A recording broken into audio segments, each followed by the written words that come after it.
We will start as planned at 2:30, 14:30 Chisinau time.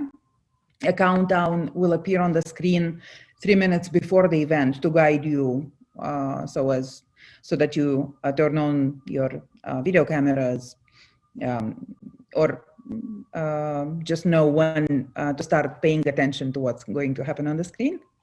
I would like to make a technical announcement. The working language of the event, as all of you know, is English, and this is the default language set in the interpretation panel for Zoom.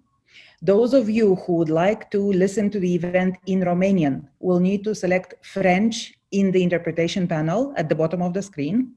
Deci, dacă doriți să urmăriți discuția în limba română, o puteți face selectând limba franceză în panelul de traducere și de limbi în partea de jos a ecranului. Those wishing to listen to the event in Ukrainian have the option to do so in Zoom by selecting Spanish in the language panel at the bottom of the screen. So Spanish for Ukrainian. I'll get back to you in a couple of minutes, and let us all have a great event.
Hi everyone. Hi, Director Spoliari-Ceger. Nice to see you again, Roman Bohovic. Hello. I see and I hear both of you very well. You have a good signal on our part as well? Yes, very good. I hear you loud and clear. Okay, great. Very good to see you. Welcome. We will start in 10 minutes. I understand you will add a virtual background for everybody. Is that correct? Or should I put back my UNDP background? My colleagues in tech support will come back to you. As far as I understand, there was a discussion about that. I'm not sure exactly. But I will get back to you immediately. Yes, we will have a background. Okay, yes, colleagues tell me we will have a background. Thank you. Thank you. Thanks. Yes. Background înapoi. Da, să spui este cu UNDP, eu lecțic n-am înțeles așa mai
Hi, greetings everyone.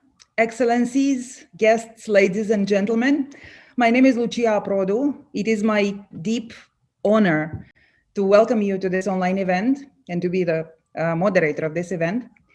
It's an event broadcast live, a regional dialogue happening simultaneously in Ukraine and my country, in the Republic of Moldova, and in multiple cities across the world, across Europe, which puts an essential question about the quality of the air we breathe. The objective of this event is to present the results of the study on COVID-19 impact on air quality in Ukraine and the Republic of Moldova, conducted under the Rapid Response Satellite Earth Observation Solutions by experts hired by the European Space Agency, and discuss the opportunities to extend the use of Earth observation data in policymaking at the local and regional level in our countries and in the region at large. A few technical details before we start. This event will last for 90 minutes. It will consist of several statements and presentations and will culminate with a moderated discussion. To those following the event online on Zoom, Facebook, and YouTube, greetings to all of you. Please note that we will be taking questions and forwarding them to the panelists in the third part of the event.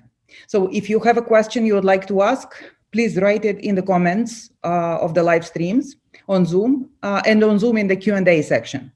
And add it to those, please add the name of those you're addressing the question to. In this way, we will see that it is answered, that it is properly presented and answered. And I wish all of us a good event. And now I have the honor to give the floor to Ms. Mirjana Spoljaric-Eger, UNDP Assistant Administrator and Director for the UNDP Regional Bureau for Europe and CIS, for her welcoming speech. Ms. Spoljaric-Eger, you have the floor. Your microphone, Matt. Mm-hmm. Thank you very much, Lucia. Prime Minister, Vice Prime Minister, Excellencies and distinguished colleagues and partners, I'm very honored to be opening this important event today. When COVID-19 hit in early March last year, governments, development organizations in the private sector, and the world's peoples were caught unprepared. No one imagined a crisis with such immeasurable dimensions and far-reaching implications for all of us. Today, almost 1 year later, we find ourselves in the middle of a human development emergency. The pandemic also tested the United Nations' ability to deliver effective and fast support to countries. The UN Secretary General soon assigned UNDP as the technical lead on the UN Development System's socio-economic response to COVID-19.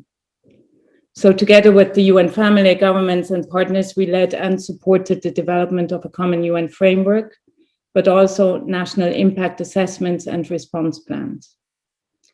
In Moldova and Ukraine, socioeconomic assessments were conducted to ultimately provide key stakeholders with a set of measures to overcome the added hardship on vulnerable groups and economies.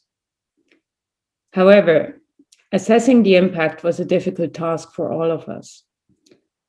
One of the key reasons was the lack of available socioeconomic information and data. This is why we need to continuously seek new ways of collecting facts and evidence to best possibly tackle the complexities of COVID-19 recovery. And in such challenging contexts as we are presently working in, strategic partnerships and trusted partners in particular are essential. We are very proud of our collaborative work with the European Space Agency, a partnership that has proven to be instrumental in assessing the COVID-19 impacts from space. The Earth observation data, alongside traditional sets of figures and statistics, allowed both policymakers and practitioners to gain new insights. For instance, it offered us a snapshot of the air quality in Moldova and Ukraine for the past 3 years, but also observed trends and patterns.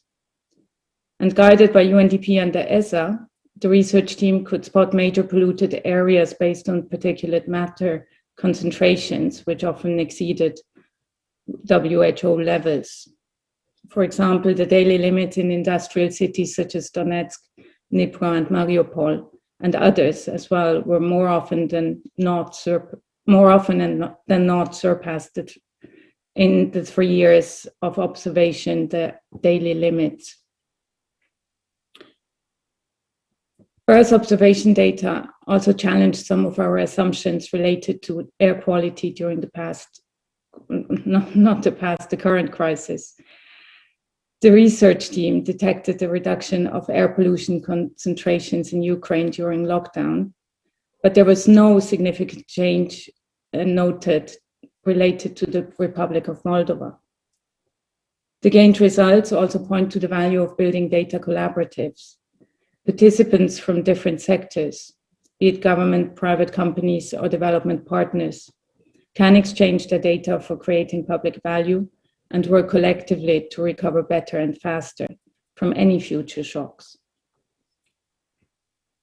Now, air quality and its variants are an essential factor in understanding the impact on the mobility and industrial activity, on our societies and places in which we live and work. I'm very confident that the outcomes of the report presented today will stimulate further discussions on the broader use of Earth observation data within UNDP and in the region. The report should also pave the way towards incorporating relevant findings into local data collaboratives and national data ecosystems, not least to the benefit of recovering greener, as well as to the benefit of the most vulnerable and affected by this pandemic. And UNDP looks forward to continuing its collaboration with the European Space Agency, as well as with the governments of Ukraine and the Republic of Moldova. I thank you very much and look forward to an interesting discussion. Thank you. Thank you very, very much, Assistant Administrator Spoliari-Jagger, for your remarks. I now would like to give the floor to a representative of the largest space agency on Earth, Dr. Maurice Bourgeot, Head of the Science, Applications and Climate Department of the Directorate for Earth Observation Programs at the European Space Agency. Sir, you have the floor for your welcoming remarks. Thank you. Prime Minister Chokori, Vice Prime Minister Roski, Directors Pologic-Egger, distinguished guests, dear colleagues, ladies and gentlemen. My name is Maurice Bourgeot. I'm head of the Science Application and Climate Department in the Directorate of Earth Observation Program at the European Space Agency, and I'm calling now from Rome, Italy. It's my particular pleasure, and I'm very honored to participate in this event.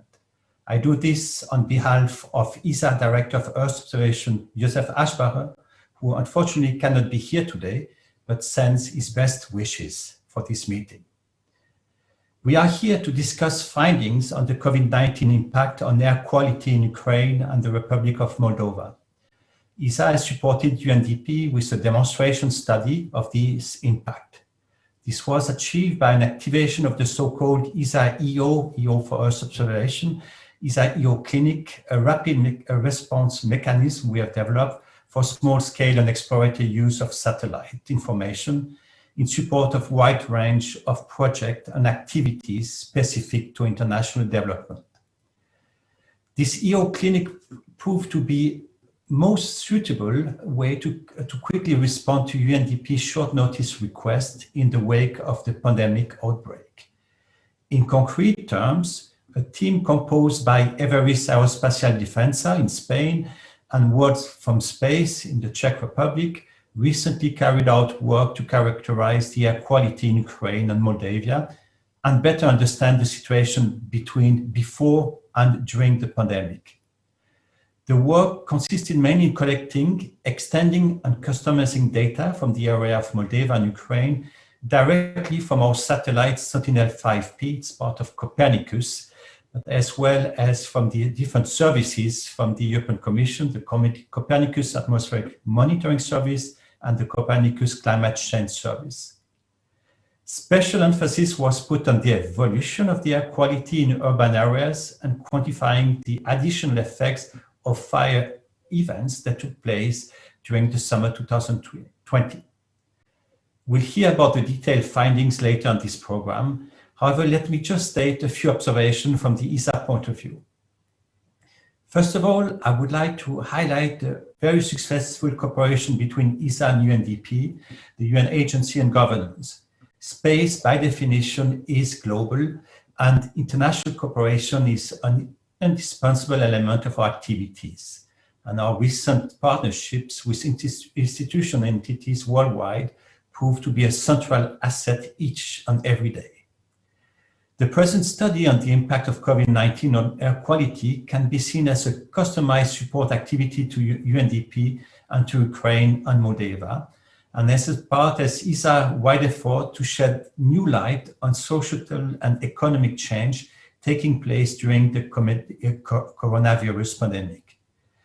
In this respect, ESA, from a very early stage of the pandemic, has cooperated with the European Commission, but also with other space agencies having satellites like NASA and JAXA, the Japanese space agency.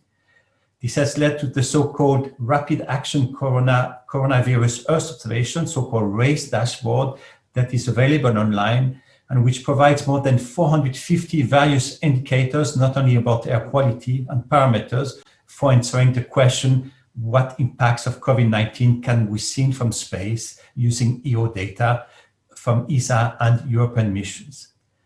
This showcases the tangible values of Earth observation measurements, raise awareness, and also allows suitable targeted measures to be taken.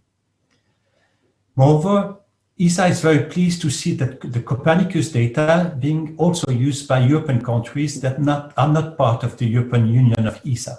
Copernicus is the world leading Earth observation program, and it's European.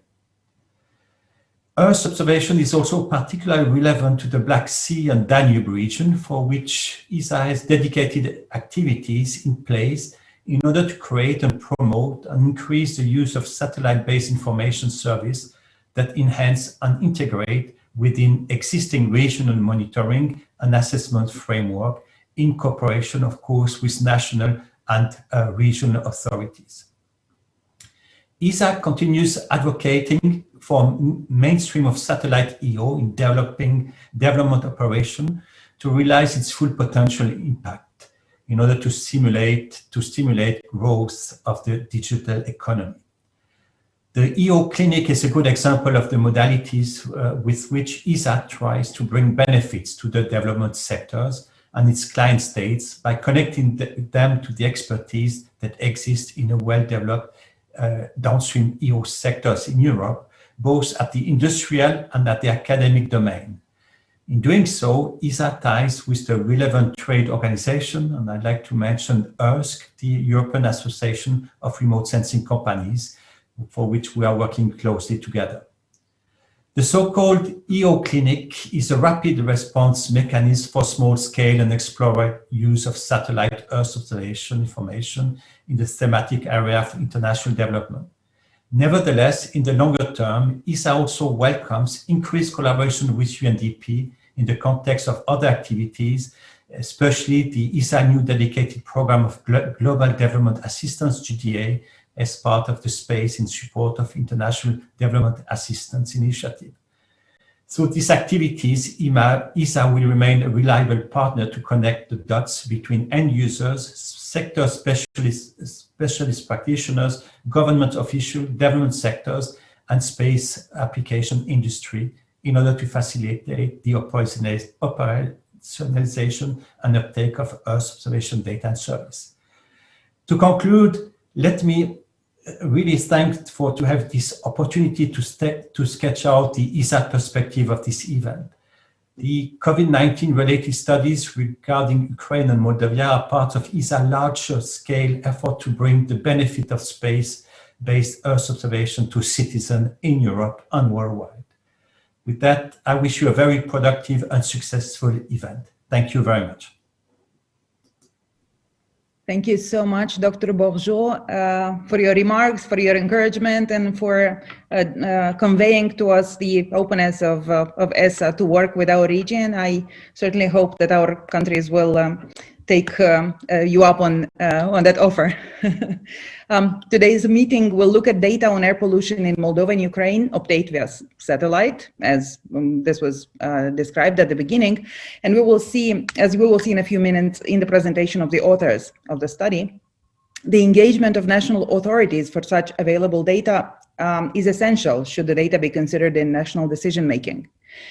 We are therefore very encouraged by the level of participation of representatives of national governments at today's meeting. It is my honor and great pleasure to greet His Excellency Aurel Ciocoi, Prime Minister AI of the Republic of Moldova, and give him the floor for his keynote address. Domnule prim-ministru, bună ziua, aveți cuvântul. Prime Minister, you have the floor. Bună ziua. Well, in nowadays period, during this pandemic situation, we have to say the screen is yours. Well, but thank you. Well, distinguished guests and partners, honorable representatives of the government of Ukraine, United Nations Development Programme, and European Space Agency, our dear friends, dear colleagues, I'm honored to open this important regional event in which we are going to present and to discuss the key findings of the report of the impact of COVID-19 on air quality in the Republic of Moldova and in Ukraine. I am particularly pleased to have with me the Regional Director of UNDP for the RBEC region, the General Director of the European Space Agency, representatives of the government, civil society and private sector from both Ukraine and Moldova. As you know, the COVID-19 crisis has had a profound impact on our societies. The health crisis rapidly transcended the boundaries of the health sector, causing major social, economic and environmental disruptions, which led to the serious crisis that the Moldovan society and the global community currently face. This major event continues to affect the way we live, work, commute, causing medium and long-term consequences. The response to this crisis came in stages. In the first stage, we focused on tackling the immediate public health challenges, mainly safeguarding people's lives and well-being. Now we are in the second stage, meaning that we are working to address the socio-economic shocks and help the recovery efforts.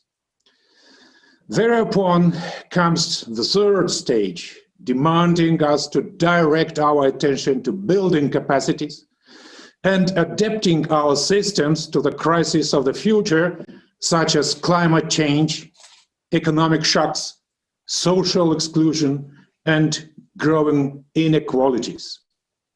All these will require comprehensive analysis of the situation, looking into new types of data and evidences, as well as bringing together partners and resources across different sectors. My dear friends, I believe that the first step has already been taken once the collaboration between UNDP, our government, and the European Space Agency was established. This partnership came at a moment when we required new evidence to support policy making and develop solutions and options for response and recovery. I'm certain that this collaboration provided valuable insights towards the development and consultations of the COVID-19 impact assessment done by the United Nations agencies in partnership with the State Chancellery of the Republic of Moldova. The impact of COVID-19, as seen from space, if I may use this quotation, is a relatively new area for decision makers in my country. This time, due to the report on impact of COVID-19 on air pollution in Moldova and Ukraine, we can benefit indeed from robust data and intelligence on what is happening on the ground and how the crisis is affecting our environment.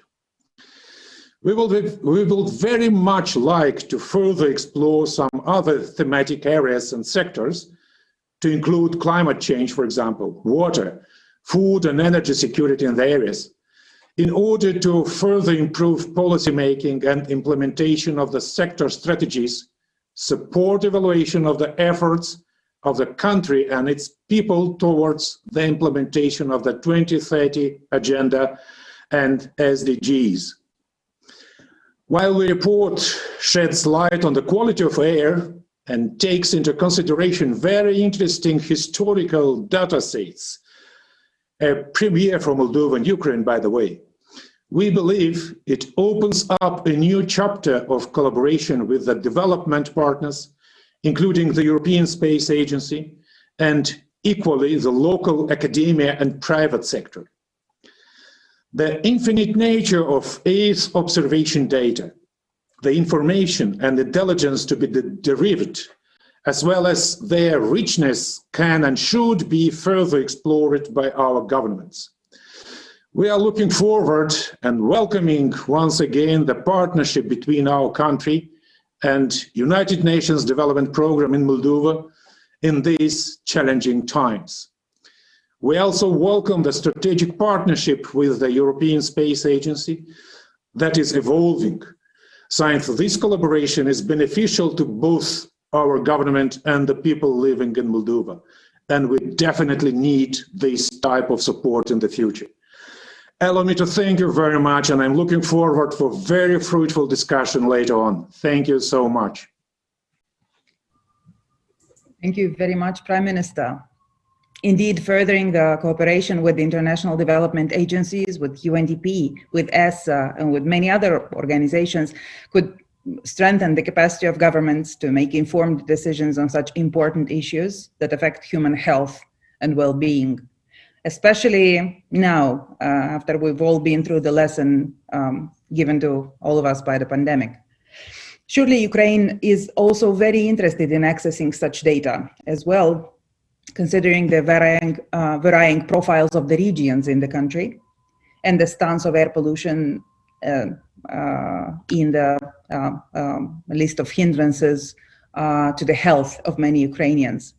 I'd like to give the floor now to His Excellency Deputy Prime Minister Oleg Uruski for his remarks.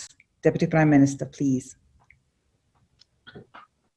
Шановний пане прем'єр-міністр, шановні пані і панове, перш за все хотів би подякувати за можливість долучитися до такого важливого заходу, який сьогодні проходить.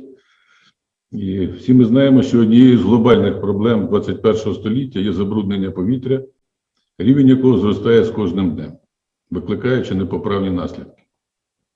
Ця проблема є нагальною для України, оскільки за даними Всесвітньої організації охорони здоров'я, за співвідношенням смертності до кількості населення, наша держава – одна з країн з найбільш забрудненим повітрям зі 160 досліджених. Сталий розвиток країни передбачає регулювання усіх сфер діяльності. Таким чином, аби економічний розвиток сприяв соціальному благополуччю населення, але при цьому не завдавалася шкода довкіллю.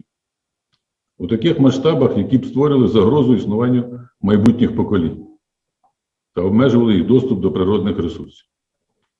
Атмосферне ж повітря є одним з тих компонентів довкілля, від стану якого залежить стан здоров'я людини. А в теперішній час у спалах коронавірусної інфекції Covid-19 забруднення повітря може ускладнювати перебіг захворювань. Всі ми протягом минулого року багато чули про те, що карантинний режим у зв'язку з Covid-19 призвів до тимчасового зменшення викидів і забруднення навколишнього середовища. Про це, зокрема, заявляв генеральний секретар Організації Об'єднаних Націй. І це, до речі, було відзначено і в масштабах нашої країни. В світлі цього є дуже важливим, цікавим та корисним спільний проєкт про ООН в Україні та в Молдові у партнерстві з Європейським космічним агентством, який мав на меті використання даних спостереження за землею для аналізу якості повітря та викидів протягом періоду COVID-19, якому присвячений наш сьогоднішній захід. Однією з основних засад внутрішньої та зовнішньої політики України є збереження навколишнього середовища та його складових, що є життєво необхідним для існування людини, її нинішнього і прийдешніх поколінь. У цьому контексті Україна визнає забезпечення саме екологічної безпеки одним із важливих напрямів національної безпеки країни в цілому. Протягом багатьох років наша держава займається питаннями дослідження змін стану довкілля, зокрема із використанням космічних даних, є активним учасником міжнародної ініціативи «Копернікус», володіє розгалуженою системою приймаючих станцій космічних даних. Тому Україна вітає і всіляко підтримує впровадження проєктів ПРООН, зосереджених на використаннях даних спостереження Землі для підвищення якості розуміння, моделювання та прогнозування природних ресурсів і процесів. Для забезпечення вище зазначених завдань надзвичайно важливо. As a result of the aforementioned, it is incredibly important to collect and provide the data collected from space to the public. Therefore, I'd like to express the gratitude to Mr. Josef Albacher and the European Space Agency for signing in February 2019 an agreement about using the space component of Copernicus program between European Space Agency and a Ukrainian Space Agency. As a result, Ukraine has a successful center for collecting and disseminating information and the local Merit website of Copernicus program. I'd like to assure you that Ukraine will further participate in Copernicus program, will contribute to the development of its relationship with the European Space Agency, and will facilitate implementation of regional UNDP projects. Thank you once more for inviting me to be a part of this event. Wish you all a very fruitful event. Thank you, Prime Minister. And I apologize for my Ukrainian, which is only incipient. Indeed, as you noted, Ukraine would benefit greatly from data on air pollution and on other aspects of environment, as this is a significant topic in your national policy and in your national security agenda. Hopefully, this would signal a start of a good cooperation with the European Space Agency. This is a thing that the entire region needs greatly. Thank you. Let us now see what the main findings and conclusions of the study on the impact of COVID-19 on air quality in the two countries, in Moldova and Ukraine, and in the region at large are. The study was undertaken by two companies, Everest Aerospace, which is represented today by Madam Patricia Rodriguez da Pena. Hi, Patricia. And and the other company is World from Space, represented by Roman Bohovic. Hi, Roman. I now would like to give the floor to Patricia Rodriguez da Pena, and she will be followed by her colleagues shortly after a few slides. Patricia Rodriguez da Pena is Space Software Systems Director at Everest Aerospace, the lead in this consortium for the study. And Roman Bohovic is Chief Technical Officer at World from Space. Patricia, you have the floor. Thank you. Thank you very much, Lucia, Prime Ministers, Excellencies, and all participants. First of all, thank you very much for allowing us to participate in this event and present you the results of this small study intended, as already mentioned, to demonstrate how Earth observation can support decision-making, especially on this COVID crisis we are all suffering. And so to support, together with many other data, both countries in this particular case, Ukraine and Moldova, are collecting together with UNDP to try to recover from current situation. It is a study, as already mentioned, paid, supported, contracted by the European Space Agency under a frame contract called EO-Clinic, which provide these small rapid response studies on many other different aspects, not only air quality, but many other aspects exploiting the Earth observation data available from the Sentinel data and all these Copernicus databases. I don't know if we could see the presentation. Yes, so if you could go one slide further. the presentation, please, next one. The presentation, I will only present the objectives and then I will come back at the conclusions, and Roman from Work from Space will present the main technical results. Next one, please. So the objectives, as already mentioned, next one, please, are these: to analyze, collect many different particles to evaluate the air quality in cities and industrial areas in Ukraine and Moldova, to analyze the effects of the COVID pandemic. We were trying to analyze, of course, in the past, data from 2015 to 2020, but we wanted as well to evaluate post-COVID. We are not yet there, unfortunately. So the information is, yes, as well on 2020, after the main March-April big crisis, but unfortunately we could not see the recovery yet. So the idea is that by having probably good air quality, this unfortunately may mean a reduction of economical activity. So what we have done is to analyze in particular 5 different pollutants, NO2, SO2, CO, and the 2 different ozone and the 2 different particle matters. We have identified these COVID-related aspects. So we were focusing on pre-COVID, post-COVID activities on different regions and the evolution through the different years.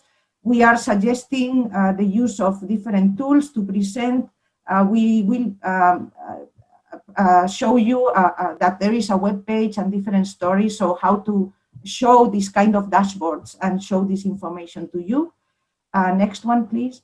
So the input data we have collected and analyzed was coming from the Sentinel-5P data, the Copernicus CAMS service already providing information on some of the particles in particular as well that we were missing from the Sentinel-5P. We tried to use in situ measurements, so other local measurements, not satellite-based. Unfortunately, not much could be used, based on many different reasons, but not much is available, and not really coinciding with what we wanted to analyze. And we used as well existing guidance for air quality limits from the World Health Organization. So to compare whether we were over or under these healthy top limits or the intervals. As already mentioned, all these 6 different pollutants were observed. And now I give the floor to Roman to present all the diagrams, pictures, and all the main results we were analyzing in this study. Please, Roman. Thank you, Patricia. Ladies and gentlemen, my name is Roman Bohovic, and I would like to show you the results of the study. To start, I would like to start with the main findings that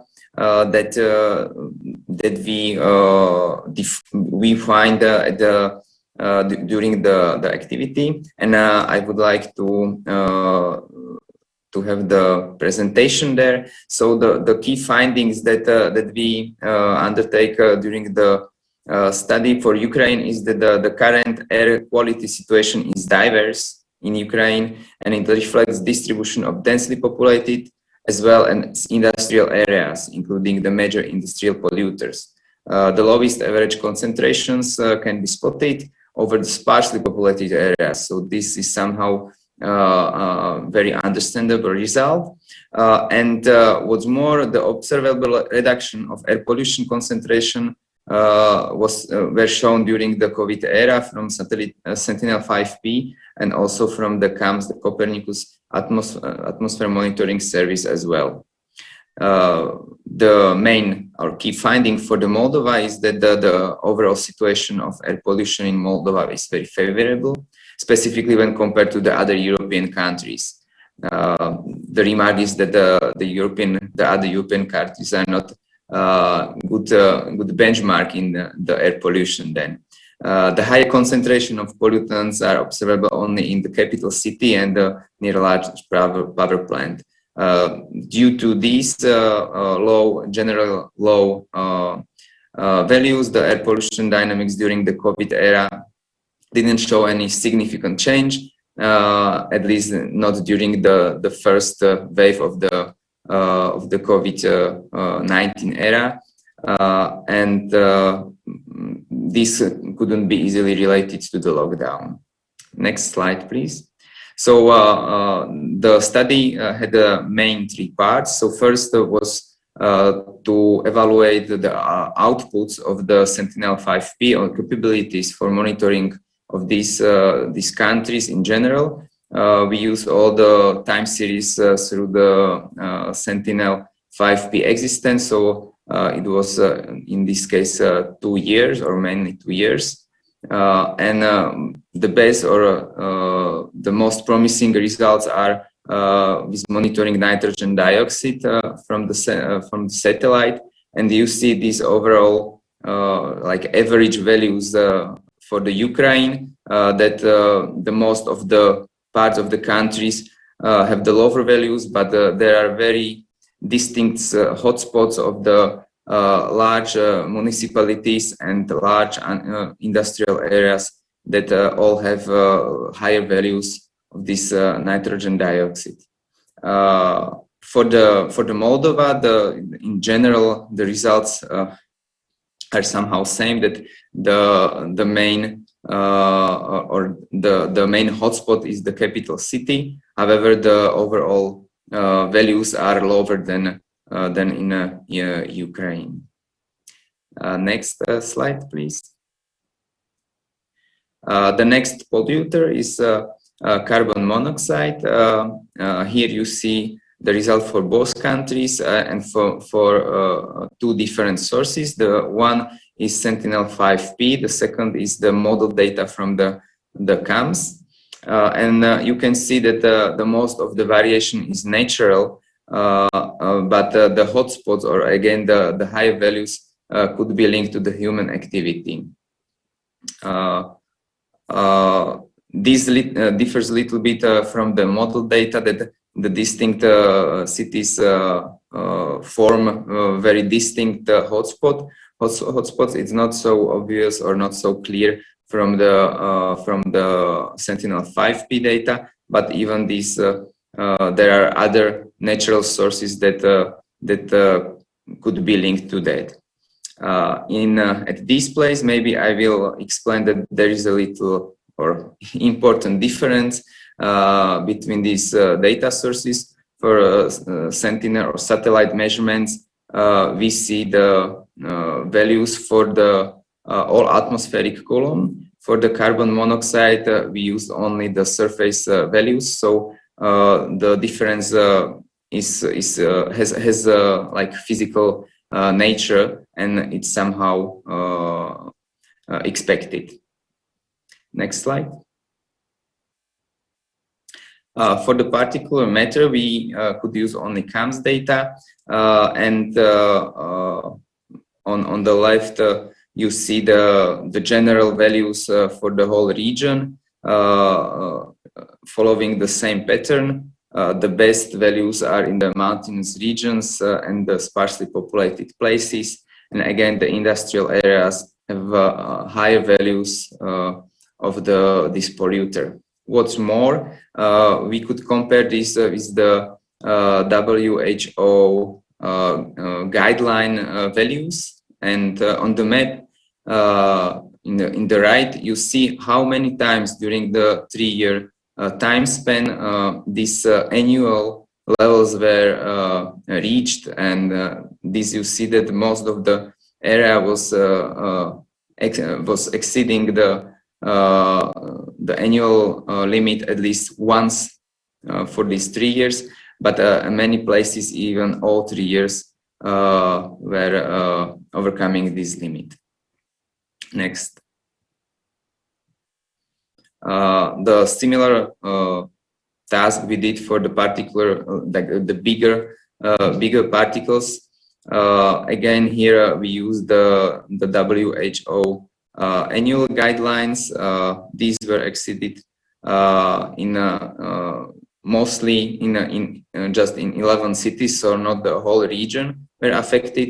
And for this, we also use the 24-hour mean value proposed by the WHO. And on the map, you see that this one was exceeded several times on the most of the places, but there are a few hotspots that the exceeded values been there even more than 100 or 200 times during this time. Next. And finally, so these were the general values for the whole time span, 2 or 3 years. When we considered or we tried to find the COVID era lockdown impacts on these polluters, we considered the data from the 2018, 2019, and the last year, the first wave or first period of COVID era, and we did some statistical exercise among the data, and we could find that there are some differences that could be linked to these lockdown eras. However, this needs to be taken with the caution because each year is different, and the last year in general was more favorable with the air pollution in whole Europe, not only because of the in this particular part of the Europe and not just this part of the year. Next. Here we see same comparison from the nitrogen dioxide 2019 and 2020, because the Sentinel-5P data are not available from the 2018 yet, and there are like differences that are lower than one might expect. And also on the green image or green map, you see that these are impacts of the fires that also affect. So it means that the different conditions during the different years also are affecting what's happening with the air pollution naturally, not only human introduced pollution is it's observable. Next.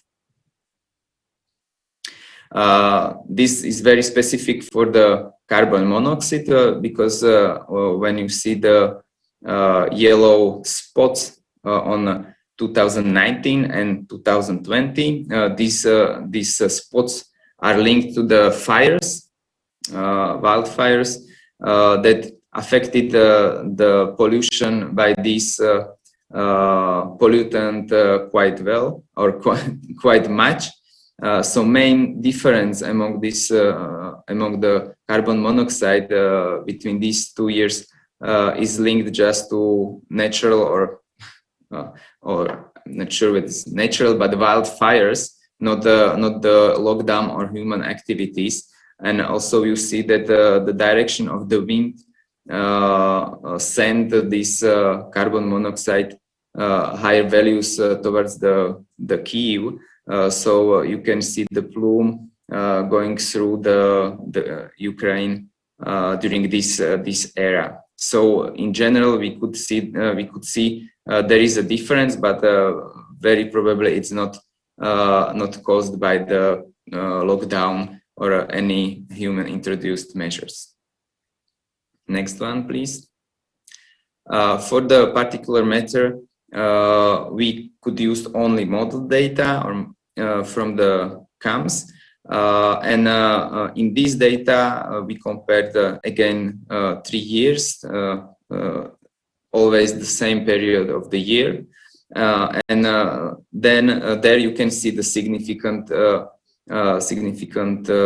reduction of the pollution by this. But what needs to be also said that there have been some kind of reduction also between 2018 and 2019. But not so obvious and not so high than in 2020. And these hotspots are quite well visible. Next one.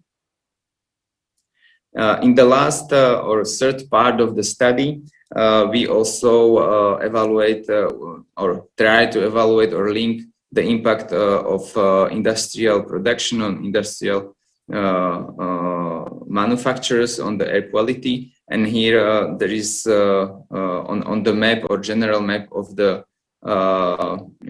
nitrogen dioxide, and the circles indicate the highest polluters, like individual polluters, individual companies or factories in Ukraine. And you see that some of them very well correlate with the hotspots that are observable from the space, from the Sentinel-5P satellite. So this is like the easy visualization. And here, this is the same with the population density. Again, this is just to visualize that the population density is quite well correlated, even visually, with the higher values of the nitrogen dioxide. And it's even observable from the data of Copernicus. So we've of course produced a lot of other maps, but these were the most interesting ones. And we set some outputs and suggestions. So next one, please. The main output of this study is a web-based platform that where we made available the data that we process for Ukraine and Moldova, and it's publicly available for your use or for public use, so you can have a look on this kind of data that are produced by the Copernicus program, and it's just visualization of the outputs that we did. You can see the monthly averages. You can compare time series, different districts. You can make the comparison between different places or different pollutants. You can zoom in and out, so you can play with the data and look for something that you are interested in. This web application is one part, and then the second are web stories. We did 4 different stories about urban pools in Kyiv and Chernivtsi, and urban pools in Chisinau and Balti. So for both countries, where you can find different maps, different graphs, and also some information where these data are given in some context. The same or the other stories are about industrial polluters from space, this in Ukraine, and air pollution in Moldova from space in general. So these are like some public stories to promote these data sets to the general public. Then the final recommendation, this was just very small and short study, as was already mentioned. We have the chance to look only on the first part of the lockdown, so we still don't see the end.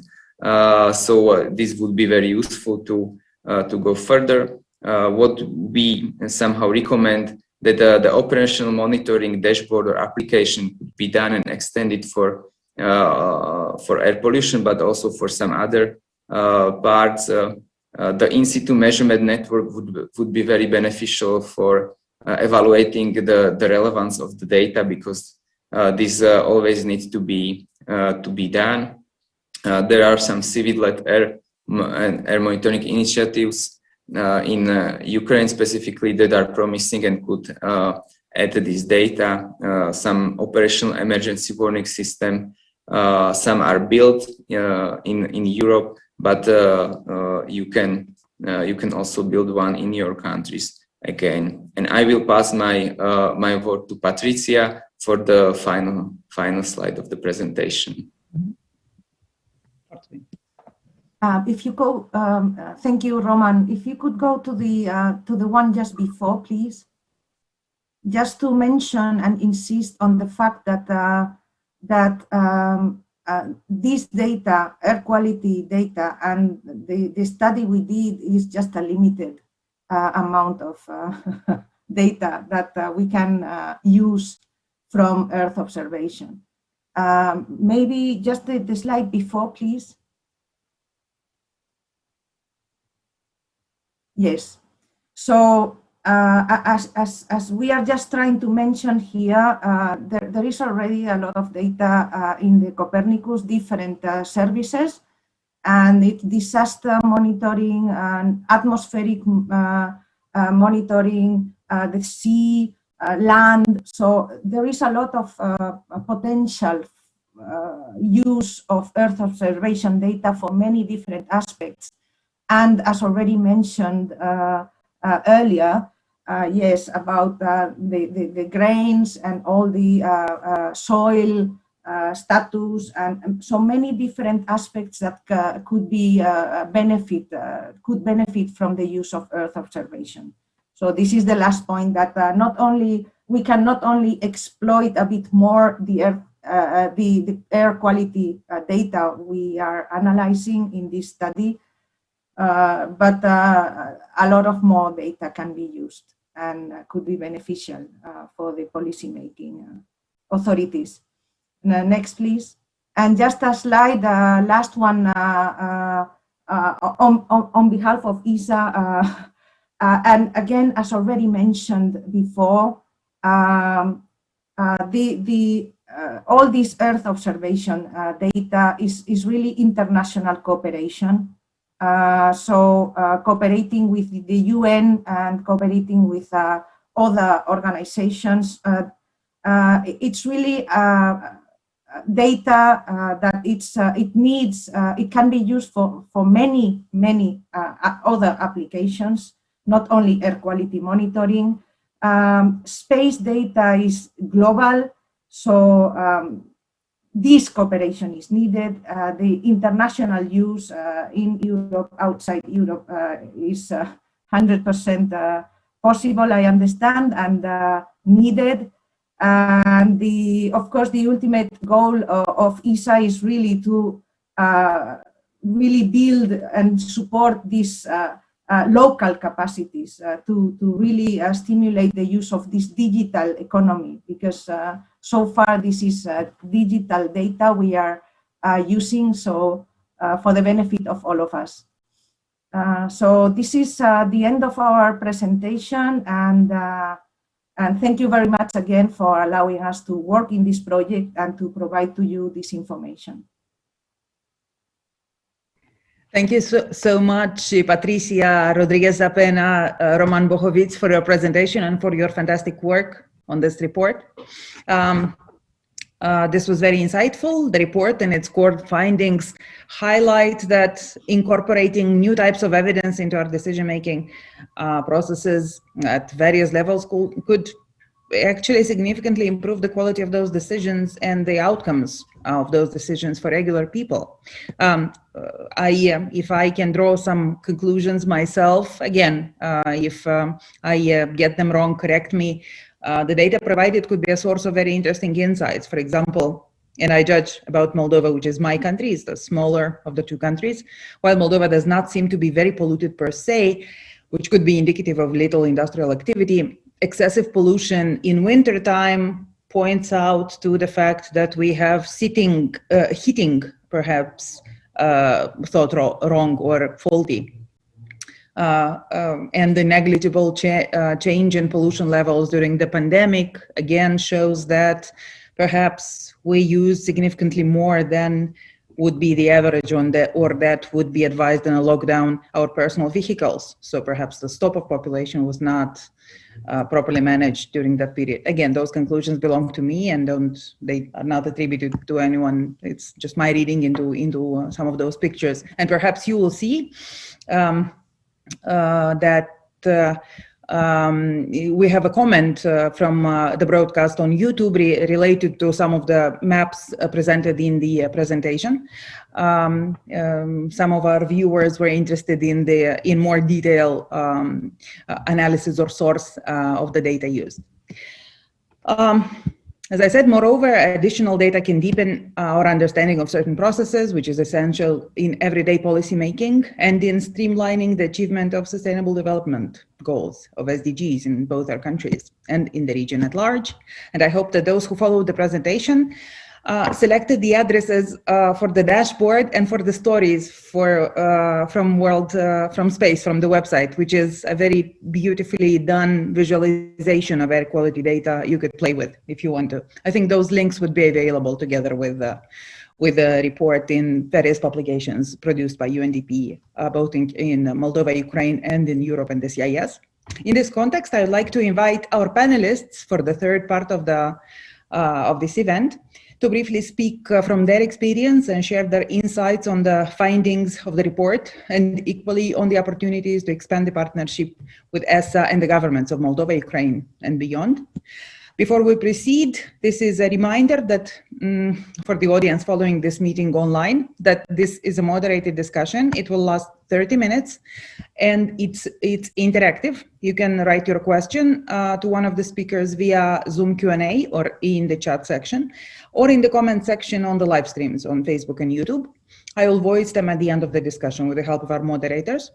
And since we have quite little time, I kindly encourage our panelists to be as brief as possible. I know I take up a lot of the time, sorry about that. I will allot each speaker a generous 3 minutes, if I hope this is a fair allocation of time. And we can partake in sharing the remaining time, should there be any, after we answer some questions from the audience. So now I would like to give the floor. It's my great pleasure to Ms. Dima Al-Khatib, who is the UNDP resident representative from Moldova, for her remarks on the study and the experience in participating in this interesting project. Thank you very much, Lucia, and allow me first to welcome the Excellencies Mr. Chokoi and Mr. Uruski, our Regional Director, Mariana, Mr. Bourgeot, the distinguished participants and guests. We are very pleased in UNDP Moldova to host this important event and this fascinating study, even though our ESA colleagues call it small, but I think it's very, very impactful. And this ongoing collaborative work with the European Space Agency is an important step forward in supporting the government of the Republic of Moldova with evidence-based policymaking and better informed recovery from the COVID-19. Our collaboration has started with ESA back in 2018 with several pilots on urban mobility, population density and distribution, impact of COVID-19 on agriculture, mostly the drought impact, and now the topic of air pollution. And these pilots really used a combination, as was mentioned, of evidence coming from the Earth observation data, but also from the ground. And we're supported by ESA through the Earth Observation Clinic.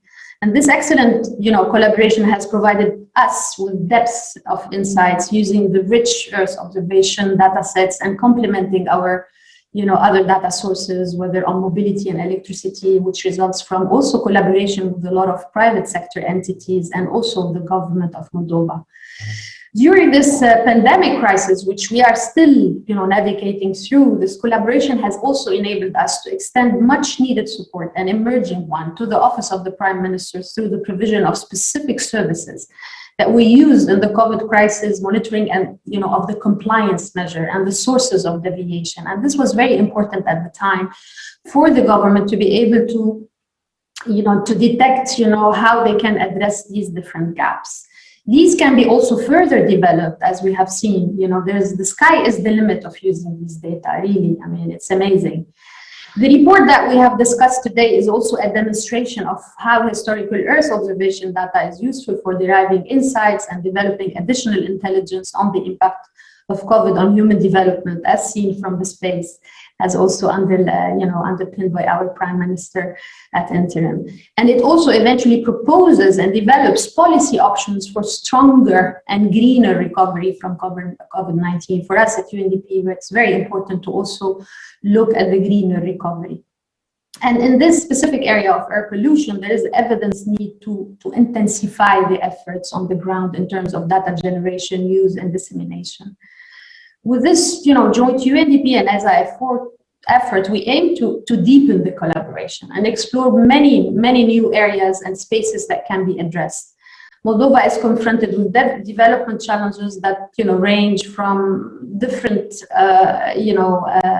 aspects, even pre-COVID era, and such development challenges do cover important areas such as energy dependence, supply, water scarcity, depopulation, out-migration, urban and environmental challenges, including air pollution, the unsustainable consumption, as well as many other ones that are related to our SDGs and that can help us to really measure and see how we are progressing on the development fronts. So, again, the sky is the limit in terms of expanding our collaboration, and we are expressing here our utmost readiness and interest to further that support that was also mentioned by our Prime Minister at interim. We are more than ready to sit and explore how we can, with additional intelligence and policy support, capitalize on this existing collaboration and expand it, including as part of the upcoming Global Development Assistance Program that was mentioned by Mr. Bourgeot, but also continuing the collaboration with the Earth Observation Clinic and other initiatives. I want to also take this opportunity to really thank the beehive behind this whole work that has been done today. The consortium of Everest, and the Word from Space, as well as our teams who are based here in Moldova, but also in UNDP, Ukraine, and the support of our regional office, without whom this platform today and this discussion couldn't have happened. Thank you very much, Lucia, for your good moderation, and over back to you. Thank you very much for your remarks and for conveying the openness of UNDP Moldova to continue working with our government and managing the many challenges that lie in our development. I'd like to give the floor now to Ms. Dafina Gercheva, who is UNDP resident representative to Ukraine, but is not a stranger to Moldova as far as I know. Ms. Gercheva, please. EC, okay, we have the connection. Hi. Thank you very much, Lucia. Excellencies, distinguished panelists, dear colleagues, ladies and gentlemen, I'm really pleased and I'm really honored to be able to join you today. And I would like to extend on behalf of UNDP Ukraine our warm welcome to keynote speakers, to the presenters, and also to the participants in today's event. I would also like to take this opportunity and extend our appreciation and sincere thanks to the experts and analysts who have translated gigabytes of data into a meaningful and truly insightful report, which contains solid evidence that will inform the development of a national air pollution policy, strategy, and action plan. I would also like to express our deep appreciation and gratitude to the European Space Agency for the strategic partnership and also for the support provided to UNDP in Moldova and in Ukraine. Ladies and gentlemen, Ukraine is committed to accelerating the twin digital and green transformation of the economy, and data, public and private, big and thick, will play an instrumental role in achieving this ambition intent. As we know, development landscape is rapidly changing, posing complex and interrelated challenges to both developed and developing countries, which generate negative feedback loops and call for a paradigm shift. The need for breaking down the sectoral silos and applying integrated and multifaceted solutions executed with a wider range of strategic partners has never been higher. Digital and data tools are central to evidence-based policymaking and response, monitoring, horizon scanning, and predictive analysis for simulation and measuring outcomes, including related to air pollution, and COVID pandemic. The Earth observation data provide a unique perspective, and when combined with public and private data, can shed a light on the previously unknown sustainability gaps and pathways and can inform policymaking. Our world is a complex system made up of many interconnected elements in constant flux that interact and adapt, thus making outcomes impossible to predict. Climate change, digital divide, inequalities, pandemics, these are dynamic, interconnected enigmas. The way we address one affects outcomes in others. They require evidence-based systemic solutions. Decision-making in public policy has to be on the basis of building public consensus. Here's where data can help inform that political consensus by putting data out there to the general public and helping to nurture the debate out there. So it is not informing the policymaker, the decision maker, it is informing the public. When the public sees the data, when they see who, for example, is benefiting from energy subsidies, or they see that air pollution leads to increased morbidity and mortality, they can then start asking, what is the government doing to protect the people and the planet? And then the policymaker really has to take the decision, whereas if left to his or her own devices, she may not. In this day and age, the role of data, the role that data play is to inform the general public, and that the general public can then hold politicians accountable. The data ecosystem is getting more and more complex with so many actors involved in producing this data. However, the architecture around that and the ability to analyze and contextualize data is still very weak. Information is certainly never the hero, but it does play a supporting role in how leaders allocate scarce resources and accelerate development in their communities, and certainly citizens are part of that story as well. Ladies and gentlemen, by way of concluding, I also would like to extend my personal thanks to the teams who have been involved in this exciting exercise, and would like to thank Mirjana and her team for the great and very instrumental support provided to all of us here in Ukraine and our colleagues in Moldova. I would also like to encourage all the participants to meaningfully engage in a topical discussion around the use of Earth observation data for measuring the progress towards the achievement of the Sustainable Development Goals, and also amplifying the impact of local citizen-led AI sensor networks such as Safe EcoBot, EcoCity, and many more. Thank you very much. Thank you very much, Ms. Gercheva, for your input and remarks. Indeed, our countries could benefit greatly from such projects of cooperation, and I'm convinced that the national governments are very happy that the UNDP offices in the two countries launched this dialogue and data collection activity together with ESA, the largest space agency in the world. I think I repeated this two or three times during this, this event. Thank you. I would like to invite Mr. Oleg Kara, who is the General Director of the National Bureau of Statistics, to join us. Hi, bună ziua, domnule Kara. Hi, Mr. Kara. The National Bureau of Statistics in Moldova is aspiring to integrate EO, Earth observation data, and as well as other types of data, big data, in its work that support SDGs monitoring, including so that you can improve the quality of your work. I'd like to ask, what are the main challenges in this endeavor, beside the ones related to infrastructure, to the setup of data collection that you have? And perhaps this study has shown, has provided you with ways that you can expand the scope of data you collect. You have the floor, sir. Thank you, Sumesh.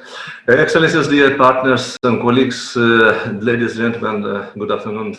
Thank you for this, the invitation to participate in this important event and to have the opportunity to answer your question.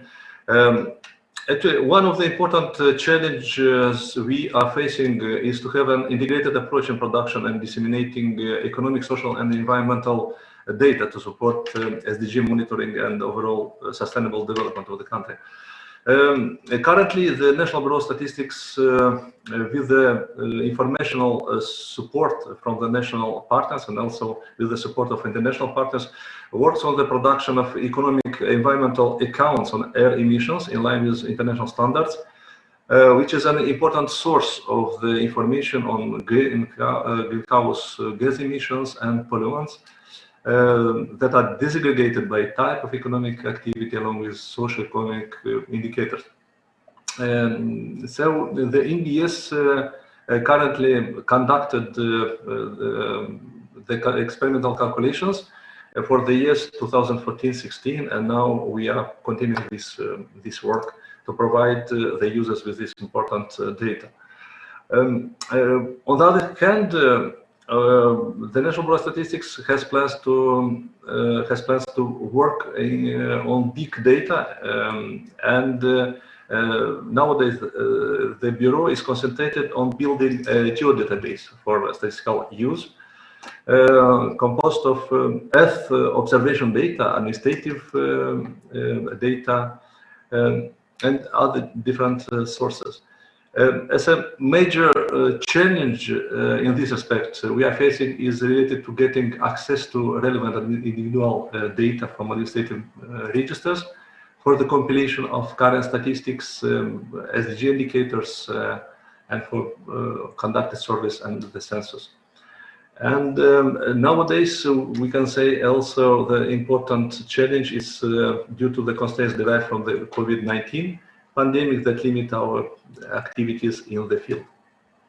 For sure, such important studies are important for us also in order to get the additional information regarding the methods to be used, and also the information that allow us to let's say to conduct new surveys and to get additional data needed for the users.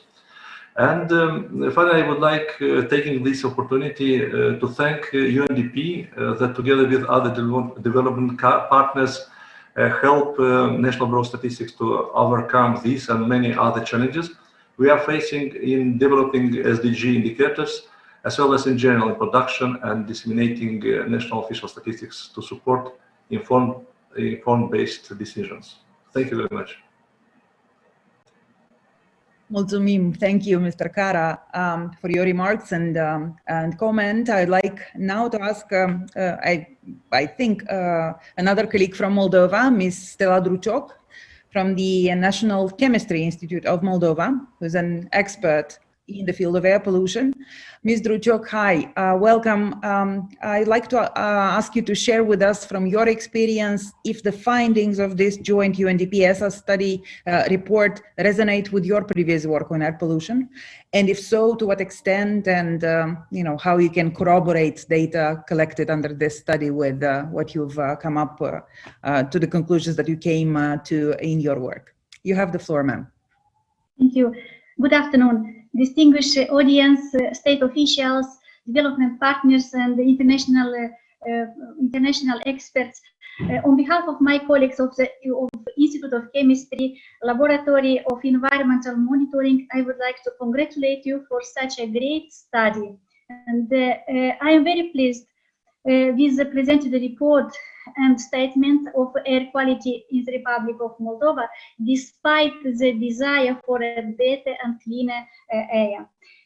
This study is very precious for us, brings real data and via satellites and air quality numerical simulation and in situ data. We can find the past air quality situation using the provided online platform.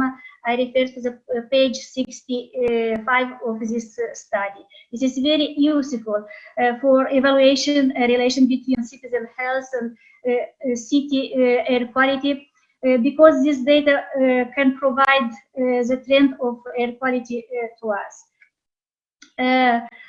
After reading this study, I did a very quick examination of data of atmospheric measurements done by the State Hydrological Service in Moldova and Environmental Agency published on the website, and I'm very glad to. I was very glad to see that the similar accountants presented with similar data presented in your study. In Moldova, we have the same situation of air quality in big cities as for year 2019 and pandemic year, especially in big cities.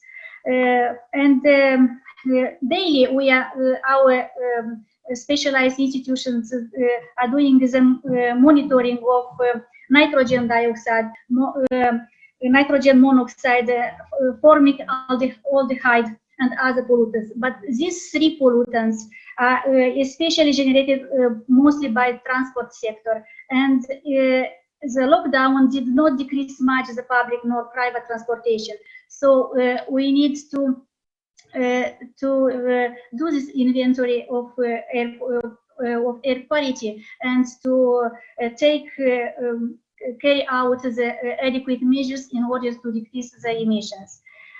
In spite of different methods used by European Space Agency and our institutions, we have the same data, and this is very important for cross-checking and for complementations. Myself and my colleagues are involved in inventory for the air convention using the EMAP methodology, and unfortunately we cannot do this comparison between for pandemic and before pandemic, because our last report is for year 2019, but we will do this in the coming year. So the presented report by distinguished experts is very important for a real statement of air quality, delivering near real data, and we will use this for improving our inventory for reporting under the Air Convention, Air Convention. And because we have lack of input data and the need to improve our inventory, switching from level tiers 1 to 3 and using different tools for cross-checking. And I would like to mention that with support of our Ministry of Agriculture, Regional Development and Environment, we advance for the green inventory. And this will allow us to identify the source to prevent some disasters and impact on health and environment. So in this way, we will apply to use the data provided by your study. And we are very grateful for our development partner, and we are open for further cooperation. And finally, I would like to propose to continue this project to train our local experts how to use this data and how to improve our inventories and for reporting to the signed conventions. Thank you very much. Thank you, Ms. Druchok, and I hope your request, and I think your request will be met with a follow-up at the end of this event and further on. Environmental issues are a matter of national security in Ukraine, as they are in my country as well. And I'd like to pass now the floor to Mr. Mykola Dobish, who is an advisor to the Secretary of the National Security and Defense Council of Ukraine. Mr. Dobish, the Security Council seeks to build a comprehensive support system in Ukraine that can help produce data-driven decisions. I'd like to ask how the report presented today and provided evidence can be useful for that purpose. And are there any particular decisions that are tackled or kept in mind when you listen to that report? Thank you. You have the floor, sir. Thank you. First of all, I'm very thankful for the opportunity to participate in this event with such distinguished guests. At National Security and Defense Council, FRETIUS, we were very impressed by the methodology and results of the report, because currently, as you may know, in Ukraine, we are working on ecological security strategy, which is integral part of the national security strategy. We now also are working on a software which is called SOTA, which stands for National Security Monitoring System. And in the core of these systems, we have GIS, so we are very interested to integrate data sets all pollutants that were analyzed in this research as layers on our map for the future investigation and future analysis. And also, we would like to continue cooperation because we think that it's important not only to have one-time analysis actions, but to make it larger scale, full-scale monitoring of air quality. And data from Earth observation is an interesting alternative source from official statistics. And we also are trying to integrate satellite data into other sectors of ecological security, including deforestation, fires, and it will be of great value for us to integrate data of this report. And at the same time, it will be of great value for us to start cooperation with all interested parties to make, as I mentioned, full-scale air quality monitoring in Ukraine, as well to inform higher standing officials to make better data-driven decisions, but also to inform wider public on what do we have in this realm. I also would like to admit that Earth observation data gives us transparency and it influences how different actors behave. And so it might also influence better quality of official statistics. As well, it has anti-corruption effect. In general, we would be very interesting to cooperate with the European Space Agency, and we can coordinate process between different governmental institutions in Ukraine to make ecological security monitoring better than it's now. Thank you very much. Thank you very much for your remarks, Mr. Dobish. Surely civil society is a partner and a valuable player actually in the field of monitoring the environment and could serve as a watchdog for public interest in that sense. Our next panelist is Dmytro Grabovets, who is a project manager and mentor at your air test, Ukraine. Mr. Grabovets, the present report contains interesting insights that are relevant to policymakers, but as a representative of civil society who's actively involved in monitoring environmental aspects, where do you see the major gaps and opportunities in using Earth observation data for development? You have the floor, sir. 3 minutes. Добрий день, шановний прем'єр-міністр, поважні учасники. Good afternoon, dear Prime Minister, distinguished guests and colleagues. We are working on your air test project. This is the air quality monitoring project. The air quality is the decisive factor for the longevity and our life expectancy. And when we become aware of that, that changes our mindset. But yet industrial enterprises continue polluting our air and other natural resources. And due to that, more than 50,000 Ukrainian citizens die annually.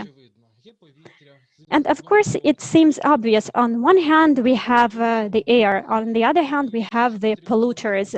And the only thing we need to do is just to stop polluters from polluting, or we could create the conditions under which the polluters could continue their operations, but with the reduction of their emissions of the pollutants. But the more we work on that, the more complexities we see to the situation. There are natural pollutants as well. There are exhaust gases from transportation. There are wildfires, the issues of radiation. All that is a terrible mix that results in horrible results. And if we multiply that by COVID-19, the problem gets even bigger. If we do not solve the issue, we'll have more deaths per year. But if we solve it in the wrong way, the outcomes might be unpredictable. We see a few possible solutions to the problem. We would like to create the mathematical model that will give us the answer to the question, what are the biggest pollutants in terms of the percentage? So the pollution from the wildfires, pollution from the transportation. We want to have the percentage of all of these polluting factors, and then we will see what is the most burning issue to be of the highest priority for solving. And we are considering 6 pollutants: PM 2.5, PM 10, SO2, NO2, CO. We are creating SO2. We are creating the ecosystem of the mobile app and website. We have our sensors, and we are using mathematic modeling. Of course, we understand that we have a lot of work ahead of us, and we will need your helping hand. We would like to create high-quality tool for Ukrainians, for citizens who want to change something in their lives. And we will need your support with that effort so that we could change the world for the sake of all of us. Thank you. I'm sure a joint effort. Thank you, Mr. Grabovets. I'm sure a joint effort of all the players of your in the Ukrainian society will help you produce this tool that you're speaking of.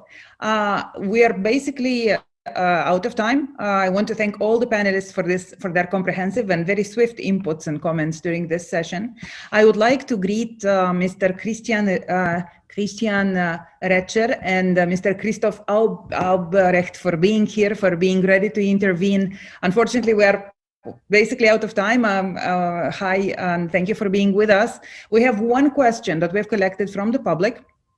And that's a question related to possible errors in the measurement tool that was used for the space data.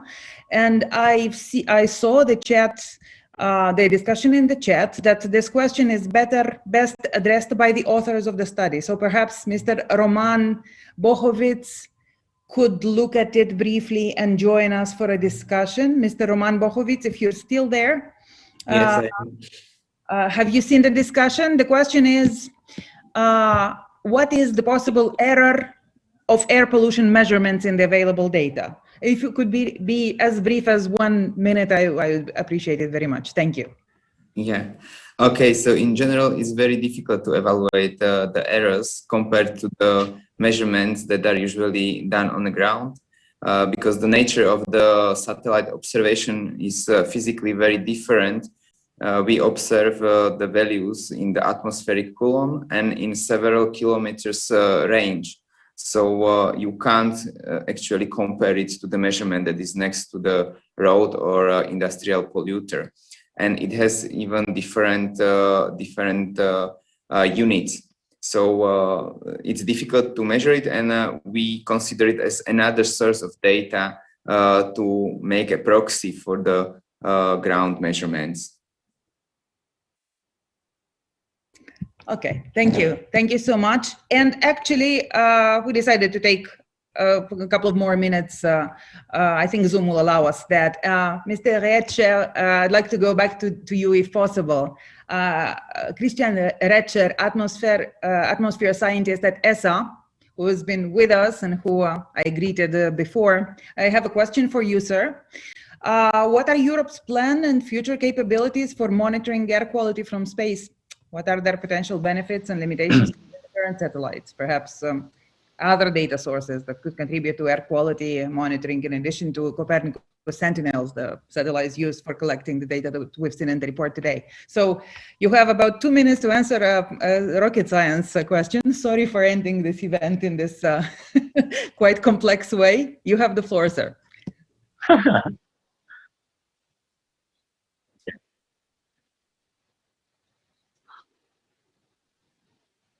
Okay, thank you. I hope you can hear me. Yes, we can, sir. We can. Hello? Mhm.